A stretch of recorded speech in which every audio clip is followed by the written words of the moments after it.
لما الشعب اشتكى في قصة الإيجار الجديد وإن الملاك مش متقية ربنا في أسعار الإيجار، رئيس الوزراء رد وقال العلاقة ما بين المالك والمستأجر عرض وطلب. العلاقة ما بين المالك والمستأجر في قانون الإيجار القديم مش عرض وطلب برضو. المالك بتاع زمان ده اللي بنى عمارات وكان بياخد إيجارات في عز ما كان راتب الموظف 3 جنيه في الشهر، كان هو بياخد ايجار 2 جنيه وبياخد ايجار جنيه ونص، يعني نص راتبه الشهري على طول، وكان بيعيش عليه. شوف بقى بيلم من العماره فلوس قد ايه وبيعيش عليه باشا في عز ما كانت الناس بتشتغل طول الشهر ب 3 جنيه. انت دلوقتي بتناقش قصه الايجار القديم اللي هي اقل كتير قوي قوي قوي من الايجار الجديد. طب انت حليت مشكله الايجار الجديد، دخلته في قصه العلاقه ما بين المالك والمستاجر. يبقى الاولى بقى ان انا اجي على العدد الصغير واحل معاه واعمل معاه،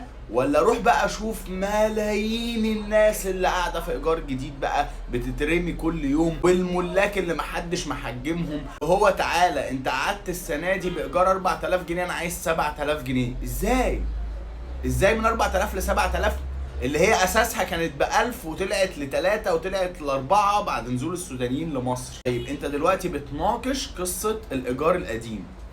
حلت لي مشكله الايجار الجديد؟ لا. حلت لي قصه الشباب اللي مش عارفه تتجوز؟ برضو لا.